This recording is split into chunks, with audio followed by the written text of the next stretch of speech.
What is microdosing and why are people doing it? And how can it help in trauma recovery? Welcome to this lesson. We're going to cover all of those questions and we're going to start by talking about what a microdose is. Now I'm going to read this description to you so that it's completely accurate. Microdosing is taking a small fraction of what would be considered a regular dose. It is a non-intoxicating dose to achieve benefits to health. So a regular dose is known as a trip dose, and that is basically the amount that you would take for a regular dose would be between 1 and 3 grams of dried mushrooms. Now I know that sounds like a broad number, between 1 and 3. It seems like there would be a really big difference between 1 gram and 3 grams, and there is. And the reason that they say between 1 and 3 grams is because everybody is a little bit different. And also there are many, many varieties of psilocybin mushrooms, and they all have different potencies to them. So it's all depending on the person and the type of mushrooms that they're taking. Now, a microdose is a very small amount. It's a very small portion of what a regular dose would be. A microdose is between 50 to 250 milligrams, or between 5 and 10% of a regular dose. So why are people microdosing? People microdose for a variety of different reasons, but the most common reason that people are microdosing psilocybin is for the mental health benefits that it can provide. Now, there are a variety of conditions that people are microdosing for and have seen some really fantastic results. And some of those conditions that people are microdosing for are, well, the biggest ones are for trauma and PTSD. That's the most commonly self-reported reasons why people are microdosing. They're also microdosing to alleviate symptoms of depression and anxiety, for social anxiety, there's people microdosing for ADHD, and they've been reporting some really good results. And also there's been people self-reporting that they've been seeing some really good results with their OCD symptoms after they began microdosing. Other people microdose for just simply to have a better mood, to elevate their mood. People are doing it for creativity. It tends to bring out some creativity, for focus and concentration. And I don't want to forget anything, so I'm going to check my notes here. Just to keep the mind calm, and also for increasing energy levels. It really can help with that as well. So a microdose is taken according to a protocol, and that's something we're going to cover in a future video.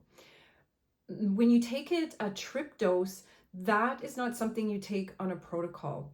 Now, this information that I'm going to be sharing with you is mainly all about microdosing, but I'm going to be talking a little bit about regular doses as well, because I'm just going to be doing some comparisons. When you're taking a regular dose, you would never want to do it on one of these protocols for very obvious reasons. It's not something that you would do on a regular, consistent basis. With that being said, people are using microdosing, and they are using the regular dose for helping with trauma and PTSD. Now I'm going to talk a little bit about why people are turning to psilocybin for things like PTSD. When you're diagnosed with PTSD, typically the first thing they want to do is prescribe you medication. The medication that they typically prescribe is antidepressants. At least that was the case for me. That was the first thing that they wanted to do, was give me some antidepressants, which I refused. I had no interest in taking pharmaceutical medication. Well, not that type anyways. So it's important to also tell you, medication doesn't work for approximately 20 to 30% of people that have PTSD. Now, when the medication's not working, along with talk therapy, if those two things combined aren't working for that person, they will be deemed treatment resistant. I chose to not go the medication route. And there are different types of talk therapy, but when they are talking about treatment resistant, they're talking about cognitive behavioral therapy, because that is the one that they typically start with. And I can tell you with a pretty high degree of confidence that will never cure your PTSD anyways. So when it doesn't work, they deem you treatment resistant. So I don't believe in treatment resistant. All that means is that you haven't found the right treatment. And when it comes to trauma and PTSD, there is so much more to recovery than just talk therapy and medication. But that is something for another video. Now, I feel like it's important for me to let you know why I didn't go the pharmaceutical route. I am not anti-medication. There are a lot of conditions out there that require medication. Trauma is not one of them. And the reason for that, and the reason that I decided to go the other way, I didn't want to take those kind of pills, is because those medications just keep you numb. They numb you so that you can just continue to function. They do nothing to help you heal. Think of it like a Band-Aid. When you cut yourself, you put a Band-Aid on the wound. The Band-Aid protects that wound, but it does nothing to actually help it heal. The medications, the antidepressants that they prescribe for trauma work in the same way. They just numb you so that you're not actually feeling the wound that hurt you. It's doing absolutely nothing to help you heal from it. And in my opinion, the longer you stay on a medication like that, the longer recovery will take. Because if you can't feel, you can't heal. And for me, I didn't want to just take medication that would numb me so I could continue to function day to day. I actually wanted to dive into it so that I could heal myself, so that I could live and thrive in this lifetime. And psilocybin mushrooms have helped me to do that.